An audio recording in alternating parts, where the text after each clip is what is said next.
નમસ્કાર મિત્રો, option trader Gujarati new learning વિડીયોમાં આપ સૌ મિત્રોનું હાર્દિક સ્વાગત છે. તો કેવું રહ્યું મિત્રો આજનું ટ્રેડિંગ સેશન? મોસ્ટ ઓફ આપણો એક સપોર્ટ એરિયા મેં ગઈકાલે તમને બતાવ્યો કે માર્કેટ જો ભૂલમાં તમને આ એરિયામાં ક્યાંય ડીપ મળે તો એક બાઇંગની ઓપોર્ચ્યુનિટી મળી શકે. બરાબર, માર્કેટ આ એરિયામાં મળે તો અહીંયાથી શું થઈ શકે તો કે એક બાઇંગ આવી શકે. આપણું લેવલ હતું 251નું. બરાબર, ત્યાંથી એક સરસ મજાનું બાઇંગની ઓપોર્ચ્યુનિટી મળી અને ફરી આપણું જે આ લેવલ હતું 26,340 આની નીચે ફરી માર્કેટ આવ્યું એટલે થોડી વાર નાગિન ડાન્સ કરી અને સીધું ક્યાં આવ્યું? નીચે. રીઝન એ છે કે ગ્લોબલી ન્યૂઝ જે નેગેટિવ ફ્લો થાય છે એને કારણે માર્કેટ ટોપ ઉપર સસ્ટેન થઈ શકવું નહીં. અને એક સરસ મજાનો આ એરિયામાંથી જ્યારે અહીંયા એક વખત બ્રેકઆઉટ કરતું હતું ફરી જે ડાઉન કેન્ડલ આવી ત્યાંથી એક સરસ મજાનો ફોલ આપણે જોવા મળ્યો. એટલે માર્કેટની અંદર એક આ ટ્રેડ પકડા જેવો હતો. બરાબર, અને એક આપણો કાયદેસરનો પ્રેડિક્શન મુજબનો આ પણ હતો અને આ પણ હતો. બરાબર, તો આમાંથી કેટલા ટ્રેડ પકડી શક્યા છે એ કોમેન્ટમાં જણાવજો. તમને એવું થતું હશે કે સાહેબ આ ટ્રેડ નહોતો, ના ભાઈ આપણું ત્યાં કોઈ લોજિક કામ નહોતું કરતું એટલે આ ટ્રેડ પકડી શકાય નહીં. કેમ કે ટોપ ઉપરથી જ્યાં સુધી કોઈ એક સ્વિંગ ક્રિએટ કરીને બ્રેક ન કરે ને ત્યાં સુધી માની શકાય નહીં ભાઈ કે ભાઈ આ પ્રીમિયમ ઇન્ડેક્સ નીચે પણ જશે.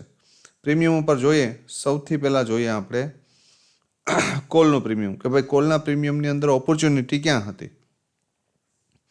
હવે મેં ઘણી વખત તમને સમજાવ્યું છે કે ભાઈ યા તો લેવલ ઉપર સપોર્ટ લે તો એટેમ્પ મારો, યા તો લેવલને બ્રેક કરીને ફરી ઉપર નીકળે તો એટેમ્પ મારો, પણ વચ્ચે ક્યાંય એટેમ્પ મારો નહીં. કોઈ પણ જગ્યાએ તમે લેવલ ઉપર એટેમ્પ માર્યો હશે, ધારી લ્યો કે અહીંયા એક વખત બ્રેક કર્યું ફરી અહીંયા ડીપ આવ્યું તો અહીંયાથી એન્ટ્રી કરી હોય આ એસએલ સાથે. કાલે એક મિત્રનો મેસેજ ઇન્સ્ટાની અંદર યા યુટ્યુબમાં ક્યાંય કોમેન્ટ હતી મેં રીડ કરી હતી કે સાહેબ એન્ટ્રી સપોર્ટ લીધો કોને કહેવાય? ભાઈ આ એક સરસ મજાની પોઝિટિવ કેન્ડલ બની, આ કેન્ડલ ત્રીજી કેન્ડલ એના હાઈની ઉપર ક્લોઝ કરી, મતલબ કે અહીંયા આગળની કોઈ કેન્ડલનો લો બ્રેક થતો નથી અને એક સરસ મજાની આ કેન્ડલે બ્રેક કર્યા પછી પણ આ ક્યાં આવ્યું તો કે ડીપ આવ્યું તો આને સપોર્ટ લીધો કહેવાય. બરાબર, અને સપોર્ટ લીધા પછી પણ શું થયું તો કે આને કહેવાય રિટ્રેસમેન્ટ કેન્ડલ. બરાબર, તો આપણે એને માનીને એવું હાલવાનું કે આ રિટ્રેસમેન્ટ કેન્ડલ છે, અહીંયા આપણી એન્ટ્રી ને આપણો એસએલ. ક્યાં મોટો એસએલ છે ભાઈ આમાં? મને સમજાવો. ધારી લ્યો કે તમે કદાચ આ એરિયામાં પણ એન્ટ્રી કરવા નથી પહોંચ્યા તો માર્કેટે હજી એક તમને મોકો આપ્યો છે ફરી પાછો અહીંયા. આ તમારો એસએલ છે. ટાર્ગેટ તો તમારો કમસે કમ આ બોડીનો હાઈ તો છે જ. બરાબર, પહેલો ટાર્ગેટ તમારો આ જ છે અને એ માર્કેટ આપ્યો છે. બરાબર, તો એક સરસ મજાનો ટ્રેડ આ હતો. સેકન્ડ એન્ટ્રી તમારી જો ધારી લ્યો કે આ એરિયામાં ક્યાંક બની હોય તો અહીંયાથી પણ 25 પોઈન્ટ છે. બરાબર, અહીંયા તો પ્રીમિયમ ડબલ છે. આ એરિયામાં તો 55થી લઈ અને 110 એટલે પ્રીમિયમ ડબલ કહેવાય, 2x. બરાબર, 100% રિટર્ન. કાલે આપણે 5%ને જે ચર્ચા કરતા હતા એની જગ્યાએ આ રિટર્ન કેવડું છે તો કે અહીંયા 100%. અહીંયા જોઈએ ને તો આ રિટર્ન છે લગભગ 50%. બરાબર, વિચારો તમે કે ભાઈ 50%માં પણ આપણે નીકળતા નથી. બરાબર, અને આ એરિયામાં ગણો ને, આ એરિયામાં તો એ 17થી 32. બરાબર, તો લગભગ 70% કાં 60%નું રિટર્ન. બરાબર, એટલે હંમેશા કોઈ પણ લેવલ ઉપર એટેમ્પ મારશો ને તો બરબાદ નહીં થાવ એટલી મને ખબર પડે. એટલે એક સરસ મજાનો આ ટ્રેડ હતો. બરાબર, બીજો ટ્રેડ કોઈને સ્કેલ્પિંગ કરવું હોય તો આ હતો. બરાબર, અને ત્રીજો ટ્રેડ આપણે પુટની અંદર હતો એક બ્લાસ્ટ ટ્રેડ. બરાબર, આપણે ચર્ચા કરશું આગળ પુટના પ્રીમિયમમાં કે ભાઈ એની અંદર ક્યાં એક સરસ મજાનો જેકપોટ ટ્રેડ આપણે જોવા મળ્યો. બરાબર, તો જોઈ લઈએ પુટનું પ્રીમિયમ કે ભાઈ એમાં શું થઈ શકે અને શું થયું હતું, અને ત્યારબાદ કાલ નિફ્ટી એક્સપાયરીનું ઇન્ડેક્સ અને 2 પ્રીમિયમ ઉપર નજર નાખી લઈએ. બરાબર, સૌથી પહેલાં પુટનું જોઈ લઈએ. હવે પુટની અંદર શું થયું છે, આપણું જ એક લેવલ હતું. ક્યું? ઇનવિઝ્યુઅલ લેવલ, મતલબ કે ઓટીજીનું લેવલ. બરાબર, ઓપ્શન ટ્રેડર ગુજરાતીનું પોતાનું લેવલ મારા સેટઅપ મુજબનું કે ભાઈ 35ની આજુબાજુ જો માર્કેટ રોકાય, ધારી લ્યો કે મોર્નિંગમાં આપણે કોઈ એવા ભગવાન છે નહીં કે ભાઈ ચલો અહીંથી આમ સીધું જતું રહેશે, બરાબર. પણ કદાચ આપણે મોકો આપ્યો તો આપણો પહેલો ટાર્ગેટ કેવો હતો? 71, બરાબર. આપણો પહેલો ટાર્ગેટ કેવો હતો? 71 જ. 71ની ઉપર ક્લોઝ કરીને ફરી ડીપ આવે તો આપણે એન્ટ્રી કરવાની હતી. આ પ્રીમિયમ ક્યાં ગયું? તો કે 71ની નિયર બાય. ત્યાંથી ક્યાં આવ્યું? તો કે નીચે, બરાબર. અને આ એરિયામાં શું કર્યું? રેન્જ બનાવી. અને રેન્જનો શું કર્યો? તો કે આ રેન્જનો બ્રેકઆઉટ કર્યો. હવે આપણે આને માનવું પડે કે આ હવે અહીંયાથી ઉપર જશે, પણ અહીંયા એન્ટ્રી કરી શકાય નહીં. કાં એસએલ આપણો કેવો આવે? મોટો આવે. તો જ્યારે એ પ્રીમિયમ અહીંયા ડીપ આવ્યું તો 1 અથવા 2 પોઈન્ટનો એસએલ આવે છે. કેટલો? 2 પોઈન્ટનો. પહેલો ટાર્ગેટ આ, બીજો આ, ત્રીજો આ. અહીંયા સુધી તો બેસી શકાતું હતું ભાઈ. અને અહીંયાથી બેસો તો 2x પણ થઈ જાય. અહીંયા સુધીમાં કેટલું થાય? 2x. અને એની ઉપર સીધું જેવું આ કેન્ડલ બ્લાસ્ટ થઈ પછી ક્યાંય 1 પોઈન્ટ પણ નીચે આવ્યું નથી અને સીધું વન વેમાં લગભગ 120 પ્લસનો હાઈ, બરાબર. તો આની અંદર જો તમે ટ્રેલિંગ સ્ટોપ લોસ સાથે એન્ટ્રી કરી હોય કે ચલો અહીંયા તમારી 50% ક્વોન્ટિટી બુક કરી લીધી, અહીંયા બીજી 25% બુક કરીને 25% હોલ્ડ કરી છે ને, તો એ આ 25% છે ને એ આ મૂવ જેટલું આપી દે. પણ એના માટે ધીરજ રાખવી પડે, બરાબર. બલિદાન દેવું પડે. શું દેવું પડે? બલિદાન. કે ઠીક છે વાંધો નહીં, અહીંયાથી તું આવીને એસએલ ખાઈ જા, મને કોઈ વાંધો નથી. એસએલ આપણો ક્યાં હોય? તો કે C2C. પણ એ કેટલા ટકા ક્વોન્ટિટી? 25% ઓનલી, બરાબર. તો આ ટ્રેડ હોલ્ડ થઈ શકે, નહીતર થઈ શકે નહીં ભાઈ, બરાબર. તો એક સરસ મજાની મૂવમેન્ટ. આ જે મૂવમેન્ટ છે ને, તમે આ જે જોવો છો ને, આ પણ ડબલ છે. આ મૂવમેન્ટ પણ કેવી છે? તો કે ઓલમોસ્ટ 90% રિટર્ન એક જ કેન્ડલમાં, બરાબર. એટલે હંમેશા કહેવાનો મારો ભાવાર્થ ડીપથી અને લેવલ ઉપરથી કામ કરશો ને તો ક્યારેય દુઃખી થશો નહીં અને લોસમાં આવવાના ચાન્સીસ બહુ ઓછા રહેશે. બીજી મહત્વની વસ્તુ કે દિવસમાં 1 અથવા 2 ટ્રેડ મળી જાય ને પછી ત્રીજા ટ્રેડમાં કદાચ માર્કેટ બ્લાસ્ટ થતું હોય ને તો એ ટ્રાય કરવાનો પ્રયત્ન ન કરવો. કેમ? તો કે ભાઈ આપણું રિટર્ન આપણે મળી ગયું છે, હવે માર્કેટ સાથે ફાઇટ કરવા જવાનું નહીં. કરો તો પણ માત્ર ને માત્ર તમે જે પ્રોફિટ કર્યો છે એનું 5% લોસ કરવાની ક્ષમતા રાખવાની. મતલબ કે 10,000નો પ્રોફિટ કર્યો છે, બરાબર. તો ભાઈ 500 રૂપિયા હવે માર્કેટને આપણે આમાંથી દેવા છે. 9,500 તો આપણે ઘરે જ લઈને જવા છે. આ ડિસિપ્લિન સાથે કામ કરશો ને ત્યારે તમે પ્રોફિટેબલ ટ્રેડર બની શકશો. તો આશા રાખું છું કે આ વસ્તુ તમે સમજાણી હશે, બરાબર. કેટલા મિત્રો મારી વાત સાથે એગ્રી છે, બરાબર, એ કોમેન્ટમાં જણાવજો. અને આજે આપણે જે 5 મૂવમેન્ટ હતી, બરાબર, એમાંથી કેટલી મૂવમેન્ટ તમે લઈ શક્યા છો એ કોમેન્ટમાં ખાસ જણાવજો. એટલે મને પણ ખબર પડે કે ભાઈ તમારું એજ્યુકેશન કેટલું સ્ટ્રોંગ થાય છે. આવતીકાલે નિફ્ટી એક્સપાયરી છે ભાઈ, યાદ રાખજો.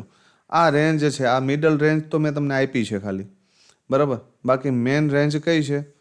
તો કે 26,198 ડાઉન સાઈડ માટે, અપસાઇડ માટે 26,360, બરાબર. જ્યાં સુધી આની વચ્ચે છે ને ત્યાં સુધી માર્કેટ બંને બાજુ ચાલી શકે, યાદ રાખજો. બંને બાજુ ચાલી શકે. ધારી લ્યો કે મોર્નિંગમાં આ એરિયા મળી ગયું ક્યાંક ડીપ, તો અહીંયાથી એક વખત અહીંયા જઈ શકે. ક્યાં સુધી? તો કે 360 સુધી. અથવા તો આ પ્રીમિયમ ગેપ અપ જ ઓપન થઈ ગયું આ એરિયામાં, બરાબર. તો પુટના પ્રીમિયમની અંદર એક સરસ મજાની ઓપોર્ચ્યુનિટી મળી શકે, બરાબર. આ યાદ રાખજો. પણ આની ઉપર ઓપન થઈ ગયું તો પછી આપણે આમ પુલબેકની રાહ જોશું. સોરી મિત્રો. તો જ્યાં સુધી આ લેવલ બ્રેક ન થાય ત્યાં સુધી આપણે સ્ટ્રોંગ બુલિશ નહીં થઈએ અને જ્યાં સુધી આ લેવલ બ્રેક નહીં થાય ત્યાં સુધી બિયરિશ નહીં થઈએ, બરાબર. બોટમેથી આ એરિયામાં ધારી લ્યો કે આ એરિયામાં આવે તો અહીંયાથી એક વખત બાયની પોઝિશન બની શકે ને આ એરિયામાંથી એક નેગેટિવ કેન્ડલ દેખાય આ રીતે તો એના રિટેસ્ટ ઉપર અહીંથી ડાઉનફોલ આવી શકે. ક્યાં સુધી? અહીંયા સુધી.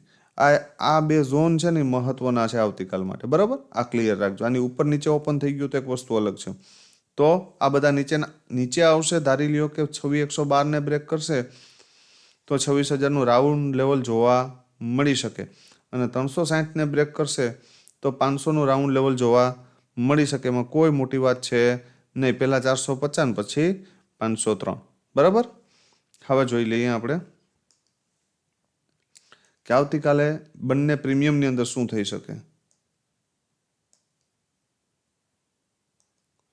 સૌથી પહેલાં 26,300નો કોલ આજે પણ સેમ છે, 26,300 CE. હવે ગઈકાલે જ આ પ્રીમિયમમાં આપણે ચર્ચા થઈ હતી કે તમને એવો પ્રશ્ન થતો હશે કે સાહેબ આ 90-95 વાળું પ્રીમિયમ, બરાબર, 17 રૂપિયા આવે, આ આવી ગયું ભાઈ, બરાબર? આવે ભાઈ, કેમ ના આવે? એટલે એવું મગજમાં રાખવાનું જ નહીં કે ના આવે, આવે, બરાબર? સેલર એના માટે જ બેઠા છે, બરાબર? તો હંમેશા કોઈ પણ પ્રીમિયમની રાઇટ વેલ્યુએશન ઉપર એમાં એટેમ્પ મારવું, ડાયરેક્ટ મારી દેવો નહીં.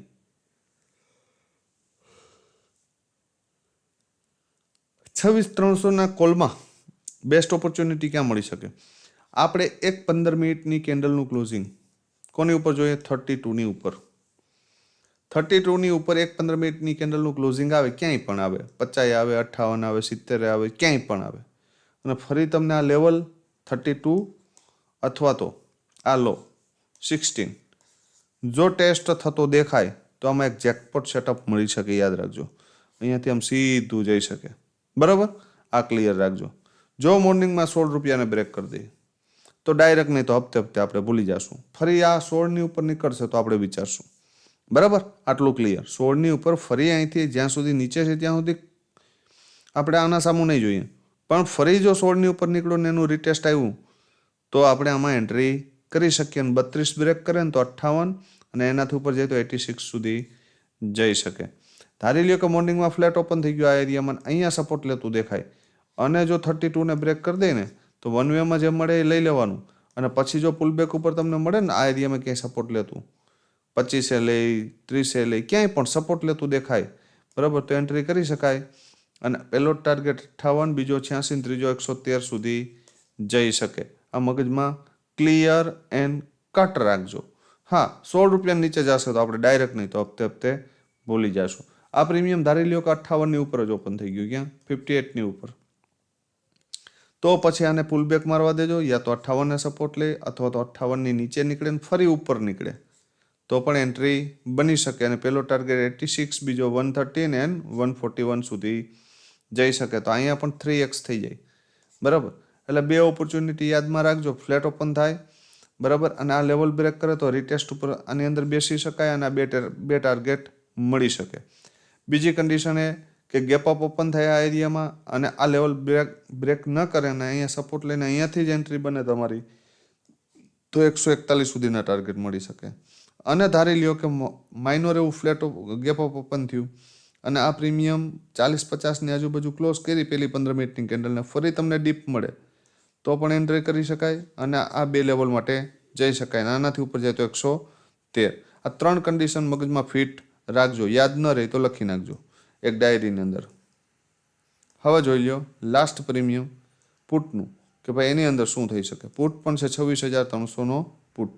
26,300નો પુટ જે છે એ થોડો હાઈ વેલ્યુએશન છે અત્યારે, બરાબર, પણ આ જે પુટ છે, બરાબર, જો ડાયરેક્ટ જ માર્કેટ ગેપ ડાઉન ઓપન થાય અથવા તો ખુલતા હોય બ્લાસ્ટ થઈ જશે તો 26,200નો પુટ હું તમને ટેલિગ્રામમાં શેર કરી આપીશ, બરાબર? એટલે જે મિત્રો ટેલિગ્રામમાં જોઈન ન હોય તે વિડીયોના ડિસ્ક્રિપ્શનમાં લિંક આપેલી છે, બરાબર, ત્યાંથી જોઈન થઈ શકે, બરાબર? અને જે ઘણા મિત્રોના પ્રશ્ન હતા કે સાહેબ તમે કઈ એપ ટ્રેડિંગ માટે વાપરો છો, તો ભાઈ હું કોટક નિયો વાપરું છું, બરાબર, અને એનું બ્રોકરેજ પણ સારું છે, બરાબર, મતલબ કે બધા બ્રોકરેજ એપ કરતાં ઓછું છે અને વાપરવાની પણ ખરેખર મજા આવે છે. વધારે પડતા બગ જોવા મળતા નથી. તો જો કોઈ મિત્રોને મારી લિંક ઉપરથી કોટકની અંદર એકાઉન્ટ ઓપન કરવું હોય તો ડિસ્ક્રિપ્શનમાં લિંક આપેલી છે, મારા રેફરલ આઈડીની, બરાબર? તો એમાંથી જોઈન થઈ શકશો. અને ટેલિગ્રામમાં જે મિત્રો નથી જોડાયેલા હજી તે વિડીયોની ડિસ્ક્રિપ્શનમાં જે લિંક છે તેના ઉપરથી જોડાઈ શકે, બરાબર? તો એક બેસ્ટ ઓપોર્ચ્યુનિટી, જો માર્કેટ થોડુંક ગેપ અપ ઓપન થાય અને આ પ્રીમિયમ 30-31ની આજુબાજુ આવે અથવા તો 30ને તોડે અને ફરી ઉપર નીકળે, બરાબર, તો આ પ્રીમિયમમાં પાવર આવી શકે. પહેલો ટાર્ગેટ કયો? 73 અને બીજો 108 એન્ડ 148, બરાબર? આ 3 ટાર્ગેટ માટે જઈ શકાય. બીજી કન્ડિશન કે માર્કેટ થોડું ગેપ અપ ઓપન થાય અને ગેપ ડાઉન ઓપન થાય અને આ પ્રીમિયમ થોડુંક 120ની ઉપર ઓપન થાય અને આ ક્લોઝિંગની આજુબાજુ આવીને સપોર્ટ લેતું દેખાય અથવા તો લેવલની આજુબાજુ સપોર્ટ લેતું દેખાય 73ની આજુબાજુ, તો એન્ટ્રી કરી શકાય. અને 108 બ્રેક કરી દે ને તો 148 અને 182 સુધી જઈ શકે. એનાથી ઉપર જાય તો 217. આ બે જ પોસિબિલિટી છે. 31ની નીચે આ પ્રીમિયમને આપણે ડાયરેક્ટ નહીં તો હપ્તે હપ્તે ભૂલી જશું. આજે થોડુંક વિડીયો લેટ થઈ ગયો છે પર્સનલ રીઝનથી, બરાબર? તો વધારે કોઈ આપણે ચર્ચા નથી કરતા. છતાંય તમારા કોઈ મિત્રોના પ્રશ્નો હોય તો કોમેન્ટમાં જણાવજો. અને વધુમાં વધુ મિત્રો વિડીયોની નીચે કોમેન્ટ કરે એવી આપણે આશા રાખીએ છીએ.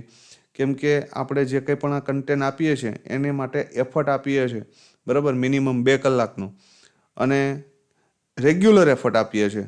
તો તમારી ફરજ આવે કે ભાઈ ચલો રેગ્યુલર આપણી 500 કે 600 પ્લસ મેમ્બર આપણા વિડીયો જુએ છે, તો એમાંથી કમસે કમ 200+ કોમેન્ટ જોવા મળે. પ્રોફિટ લોસ કોઈ પણ કોમેન્ટ, બરાબર, પણ ખ્યાલ હોવો પડે મને કે ભાઈ આપ સૌ મિત્રો આપણા લેવલ મુજબ કામ કરો છો અને કમાઓ પણ છો.